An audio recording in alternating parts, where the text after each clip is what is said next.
Today, there are 2 million descendants of French-Canadian immigrants living in New England. These are our stories. Welcome to the French-Canadian Legacy Podcast. Venez tous jeunes filles et garçons, je vais vous raconter l'histoire de notre immigration ici au USA, de grands aventuriers, de pays étrangers. This is the French-Canadian Legacy Podcast. I am Jesse Martineau. Now, this week's guest is someone we have had on the show before. Dr. Kathleen Stein-Smith is a tremendous advocate for French language education and foreign language education in general. Though on this episode, we will specifically be talking about a new project that I am incredibly excited to be part of. And this is a new book called French All Around Us, French Language and Francophone Culture in the United States. Among the contributing authors that will be familiar to listeners of this podcast, they include my sister Monique Carnes, Melody Desjardins, Tim Beaulieu, Robert Perrault, Elizabeth Blood, David Vermette, Scott Tilton, Ben Levine, Joseph Dunn. All have been on the podcast before. All are part of this new book, which is very, very cool. Kathy, welcome back to the French Canadian Legacy Podcast. Jesse, thank you so much for inviting me back. I love your podcast, and it plays such a great role for all of us, not only in New England and beyond, who are interested in all things Francophone, but especially those things French-Canadian legacy related. Thank you for inviting me today. Of course. Thank you back. So where did you get this idea for a book to begin with? Well, the idea came from actually several of the people that you've just mentioned. You know, at the beginning of the COVID pandemic, I mean, it was really a tragic time for everybody. Everything, in a sense, was really disrupted. One of our authors, David Vermette, has written that French in the United States and Francophone culture in the United States at times are relatively invisible, and which is paradoxical because of, first of all, the long history of French language and culture in the U.S., in New England, in the whole Mississippi Valley area of the United States, and in many areas along the East Coast, as well as in other parts of the country. And it also, the closeness of Quebec, the friendship between the United States and France. I mean, France was our first ally in the American Revolution. We would not be the U.S. today had it not been for French support, assistance, military, economic, and political. So it's paradoxical that at times French language and Francophone culture remain relatively, you could say, in the background, not really prominent in the public conversation. And this concern became even stronger at the start of the COVID pandemic. I remember a group of us, some of us knew each other in person from the same part of the country. Others of us were all in our individual areas and maybe knew each other through social media or through the work that they had done, through the books that they had written. We started to talk about, what should we do? What can we do? What must we do to really ensure that French, which is such an important part of our American cultural identity, has its rightful place in our public conversation? And we started to talk, and people were doing different projects. Your own blog, podcast and blog, the great New Hampshire Poutine Fest, the activities of the Franco-American Center, the video Réveil by Ben Levine and Julia Schultz, the work of Elizabeth Blood, for example, on Quebec history and on using Quebec as a platform for French language learning.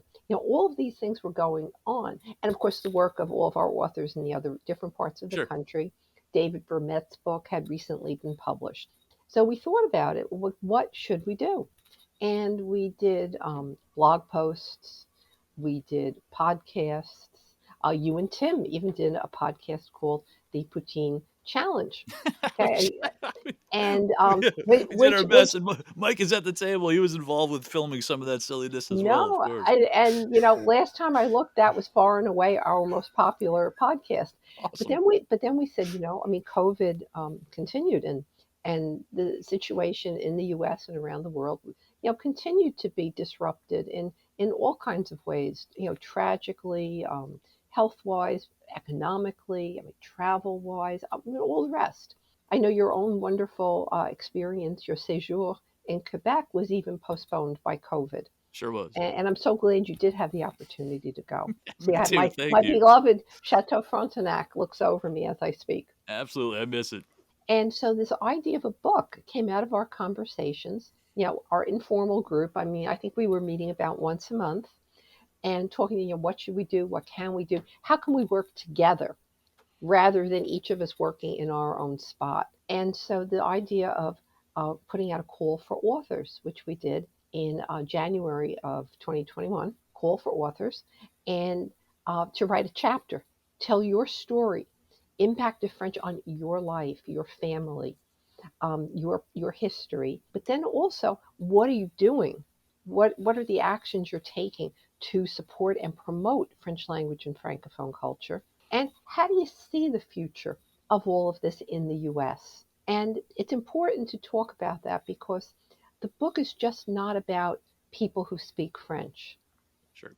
I mean, there are a lot of us who have been here for hundreds of years. Our American melting pot, um, referred to more recently perhaps as a mosaic, as they do in Canada, but Yeah. for a long time, a melting pot was characterized by assimilation, which Sure. included language loss. So many of us do not speak the language that our parents or grandparents or ancestors had spoken. So we have to include that in any conversation of Francophone culture. It's certainly a language, of course, but it's beyond language. It's part of our identity, of who we are, our story. Absolutely. Now, there is a second editor on this project as well, and I want to make sure we mention him, Fabrice Absolutely. Gilmont. Now, Mhm. can you just who is, for those that might not know, Fabrice? Who is Fabrice, and how did he end up affiliated with this project? Fabrice Chaumont is an absolutely wonderful person. He has written, spoken, and most importantly, also actively advocated for multilingualism, in Yeah. the United States and beyond. I first came to know of Fabrice Chaumont when I read an article in the New York Times about French immersion programs in the New York City public schools. As you can probably tell by the way I speak, I'm from the New York area. Yeah, yeah. You, And, you don't have a yeah, Quebecois accent, no. no, no, no, New York, New York. Absolutely. But I saw his name in connection with that. And I was interested, and he published a book, a groundbreaking book called The Bilingual Revolution. It talked about how parents can get together, start an immersion program, a dual language immersion program in their town, their community, their school district. And it actually, I mean, it's a great book. It has really the great ideas behind multilingualism, good for us as individuals, good for our society, Sure. and good for our world. It also has a very practical, quote unquote, roadmap for parents and community activists and community leaders who are interested in perhaps starting one of these programs in a public school setting or uh, by extension in a charter school setting. This book really was quite groundbreaking and still is. And then I started to actually correspond and first to cite him in my own work, Sure. what he had said, because his words were really so important. And then also I started to, correspond with him. And we actually had worked on a project together some years ago. And he seemed like really um, the perfect person to be involved in a project like this because it is about French within this context of a multilingual United States and multilingual world. Also, because the publisher of this book is important. It's one thing, every book needs authors, but it also needs a publisher. But also, it needs to have the right kind of publisher in alignment with its message. And the great thing about the organization CALEC, the Center for Languages, Communities, and Families, is that it is a not for profit. They do good work for their communities and beyond, and nobody's doing this to get rich. And their publishing arm is TBR Books, and that is the publisher of our book. No one's in this for the money. Everybody involved with this Sure. project from the team at CALEC, the editorial team, to my really very esteemed co-editor, Fabrice Chaumont. We are in this because we believe. Advocacy, which this really is, has to be values driven. Naturally, the data is important. Sure. Who we are, where are we, how numerous are we, how many of us are there. But also, it has to be driven by core values. And we all believe that within a context of multilingualism, both at home and beyond, and in French, the primary language for many of us, and certainly the primary heritage for most of us. Now, one thing that did strike me the first time I was able to read the book was the diversity of the different authors. That kind of surprised me, considering we're all talking about you would think we're all talking about our Franco-American experience as a background, but we got people from all over the country. We got very different backgrounds. They're very different approaches to the chapter. Some very academic, some not at all. Different races, different. It's just a really, really, really interesting collection. So, could you just talk a little bit about kind of that diversity of the authors that we have contributing to this project? Well, first I have to say thank you. Okay, thank you to all the authors. All of you are values driven in your writing, and that's easy to see in the author bios, but also in your author chapters. We believe in French. It's why it's important to us, but also to our country and to the world. And honestly, what happened was we really were surprised. I mean, you remember this. We put out a call for authors, right, on a very simple little web page. And we decided to make the date. We did this in January of 2021. And our date submission of the proposal symbolically was the 20th of March of last year, International Francophonie Day, Journée Internationale de la Francophonie. And we got a lot of responses. Then we had people come out and say, hey, can I help? For example, we had our good friends at the Franco-American Center posted our call for authors, our call for proposals prominently on their homepage.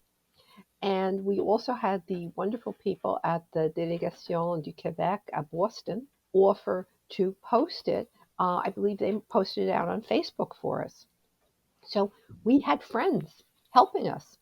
And the result was we had a lot of people interested. Now, life intervenes, March, the summer came shortly after our proposals were submitted.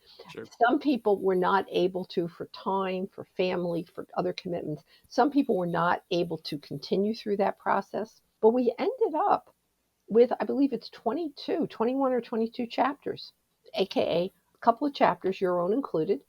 They were written by joint authors, Yep. You and Monique Cairns and Ben Levine and Julia Schultz. I believe the others are all written by solo authors. But then the chapters then were due.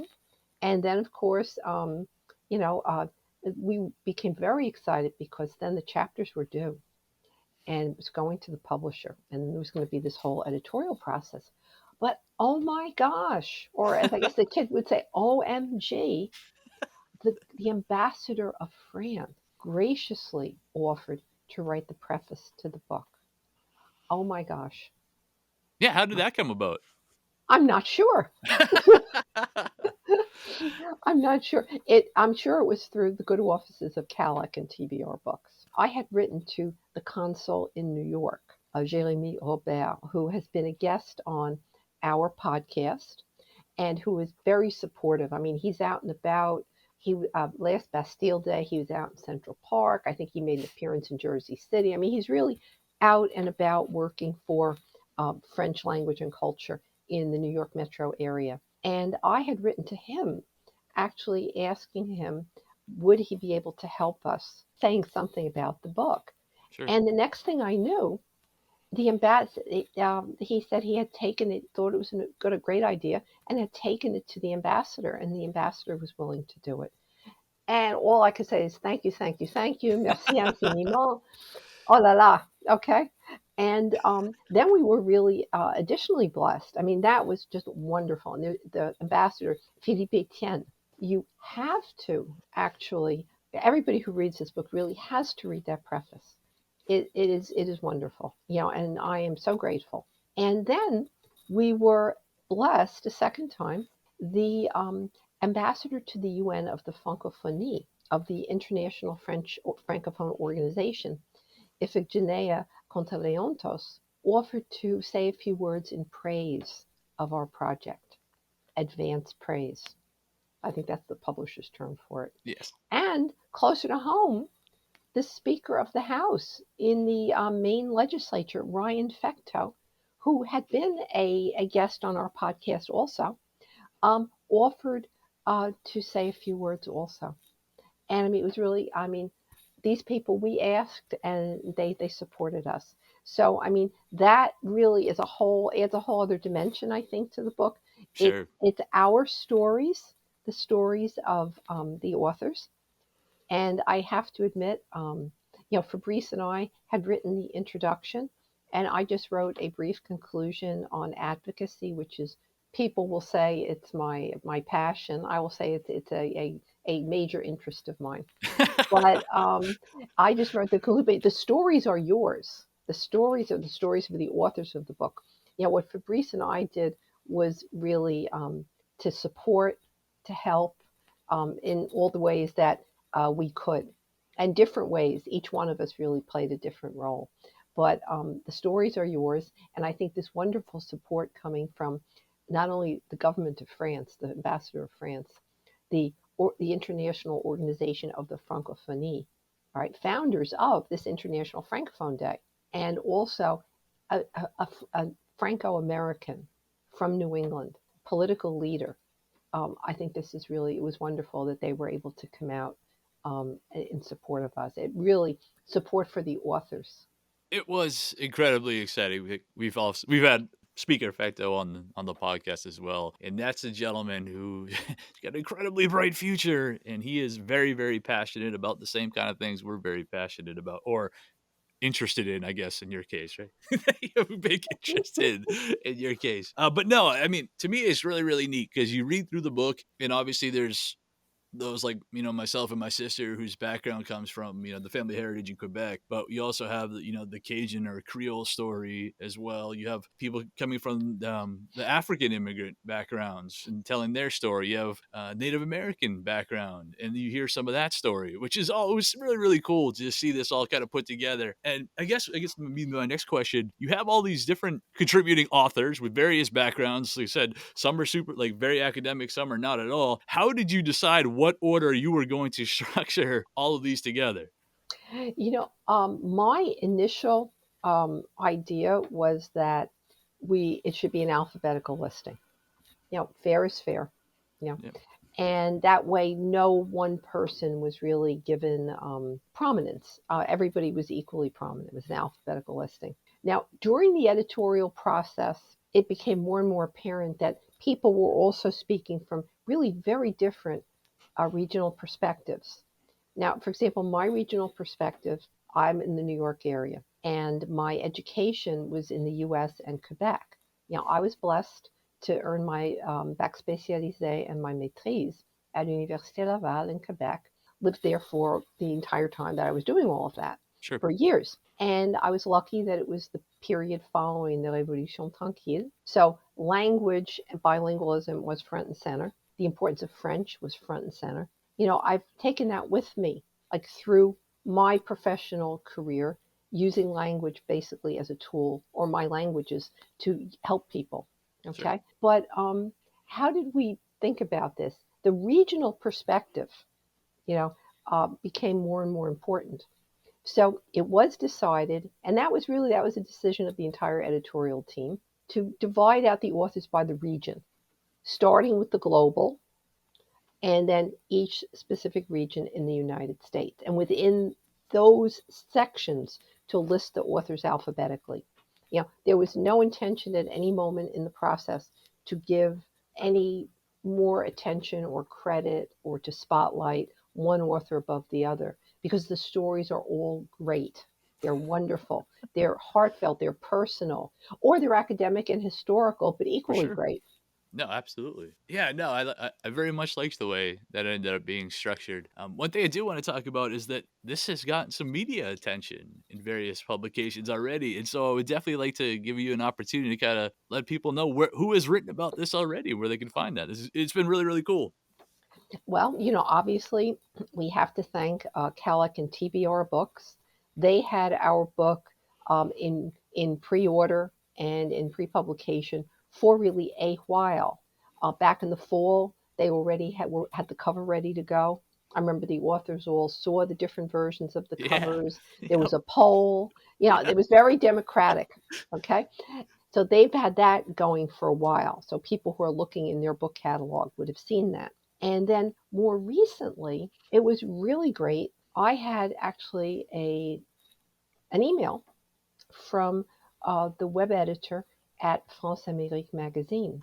Now, for those of you who may not know what France Amérique magazine is, it's a magazine that's been in existence really since the Second World War, a long time, headquartered in New York, and really with a mission of highlighting the commonalities that exist between American and Francophone cultures. It is highly regarded, widely read, and I was delighted when Clément Thierry contacted me and said he would like to write an article about the book. We were able to get him a copy of the final book, electronic copy, and then he and I spoke. The result was a really great article that has been in the spotlight on the France Amérique homepage on their website, and it was a wonderful article. And Clément Thierry did a wonderful job, I think, in the few words that you have to use when you're writing an article for the web, Sure. in spotlighting all the important elements. There's a great picture to lead off the article. There's a great picture of Scott Tilton and the folks at the New Foundation. And then basically, Clément Thierry goes through describing the different people who are in the book. He talks about your podcast. He talks about the Poutine Fest. He talks about people from other parts of the country and their contributions. And also he concludes, and he says something I've often thought, probably can't write it as eloquently as he did, but that, if French remains invisible, or sometimes I might fear, perhaps in all the chaos of the modern world, sort of fades away a little bit. They have the word in French, recul. Okay? If that were ever to happen, and I'm not saying that it is, that would be a terrible, terrible loss, not to For one sure. particular person, and not just to Franco Americans, not just to people who are arriving here from Francophone regions in the world, to them certainly, to all of you, but also to all of us. Because that French perspective, the great ideas of French language and culture, the philosophy that really rests at the foundation of our nation, Declaration of Independence, you know, the close relationship between, for example, Marquis de Lafayette, George Washington, and through this day, there are famous Frenchmen. We just had the centennial celebration, I guess, of I guess it's the birth of Jack Kerouac, famous French Franco-American author from Lowell, Massachusetts. Absolutely. It would be a loss of all of that were French to somehow become less prominent. And he says that so well at the end of his article. It'd be lost for all of us. I mean, I guess one of the things I truly appreciate about the work you have done is you've made it very clear that you don't have to be of French heritage in order to be someone who cares passionately about the language and the culture, especially here in the United States. And I think that's awesome. And I definitely need to thank our friends at France Amérique, because it was really cool when I was able to walk over to my parents' house and show them my cell phone with an article that talked about the podcast in French Amérique. My parents thought that was very, very, very awesome. So I'm really happy that we were able to get that done. And this has And, been very cool. I'm glad we are and able to do this we, episode for sure. But before we go, I definitely need to mention an event, because this is something that okay, we're, Jesse, yeah, one more shout out. There please. was another article in the press Oh In yeah, the yeah, blog, yes, yes, yes, yes. in the blog New York in French, again highlighting the role of French as one of the many languages in the tapestry that make up the United States, the multilingualism of the United States. Thank you, I appreciate that. But the event I would like to talk about for sure is going to be taking place in New York City, the 5th of May. Already ready to go. I'm going to be there. My sister's going to be there. Tim and Melody, we're all traveling together. It's going to be an amazing time. Kathy, perhaps you could just introduce what is this event, because it sounds like like once in a lifetime opportunity for all of us. Okay, the ambassador of the organization, the International Organization of the Francophonie, Iphigenia Kontoleontos, has graciously offered to sponsor a book launch event scheduled for May 5th. It to be held online and in New York City in the offices of the OIF at the UN. Now, what is especially, this is a wonderful honor for all of us. What it adds another dimension to this honor is that it is going to be a book launch for our book, French All Around Us, but also this falls at the same time as the publication of the report. Anybody who's interested in French language and culture in the world, it's the report, La langue française dans le monde. So we are going to be featured along with this global report on the francophonie. And it's an incredible honor for the authors. I'm hoping so many people, some of the authors will come. The organization has been extremely generous. They've also offered assistance to authors for whom it might be a hardship to travel to New York, because we are from across the country, Sure. Detroit, Florida, Louisiana, many different parts of the country, not just people who are like myself who are blessed to be here It's in, been a in New little York. bit easier for you to get there, right? Yeah. Yeah, walk across town. Yeah. But it's a great event, and the plan is, this is still in the planning stages. The plan is for it to be a live event, in New York, in the adjacent to the UN, and also for it to be broadcast. And there will be simultaneous translation. So for those who are speaking French, there'll be English available, and for those who are speaking English, there will be French available. And it will be broadcast in the US. It's scheduled to be a late afternoon into early evening event, Eastern time. Then it will be rebroadcast due to the time difference for Europe and for Africa. So, I mean, this is a tremendous honor for us to be the focus of an event of the International Francophone Organization, which really has 88 members, including our own great state of Louisiana. Not the US yet, but our own great state of, and notice I said yet, and our own great state of Louisiana. And also to be featured along with their 4-year report. A great honor, and we are so grateful to them. It is going to be an amazing time, and I can note that it's not going to be the only event for this book. I know we have a lot of details still to come. You're going to have to pay attention to Melody in her news segment for sure, but we definitely got more coming, especially something up here in the New Hampshire area. So Thank you, thank Jesse. you so much, Kathy, for coming on, talking about this new book, French All Around Us, French Language and Francophone Culture in the United States. Now, where can we send people in order to get this book? The book is available on the website of TBR Books. You can find TBR Books either by Googling.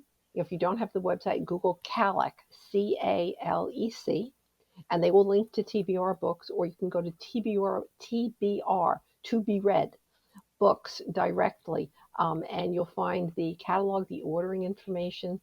I'm delighted that it is affordably priced. It's affordable. Almost anyone could afford it. It's a nice price point, and it's because this is all not for profit. Nobody's making money from this book.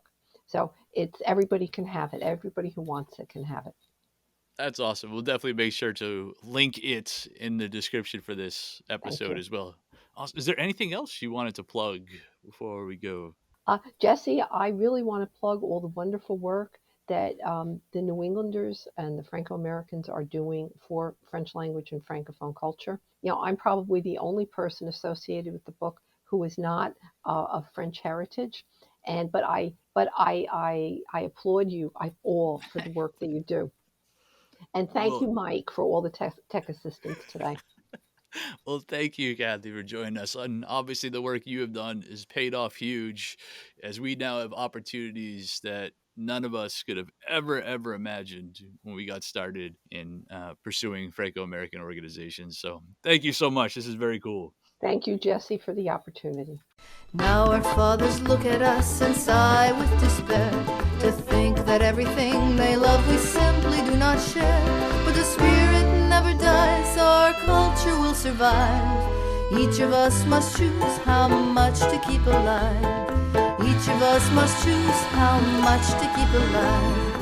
Special thanks to Josie Vachon for providing the music. You can find more about her at josievachon.com. This podcast was produced and edited by Mike Campbell.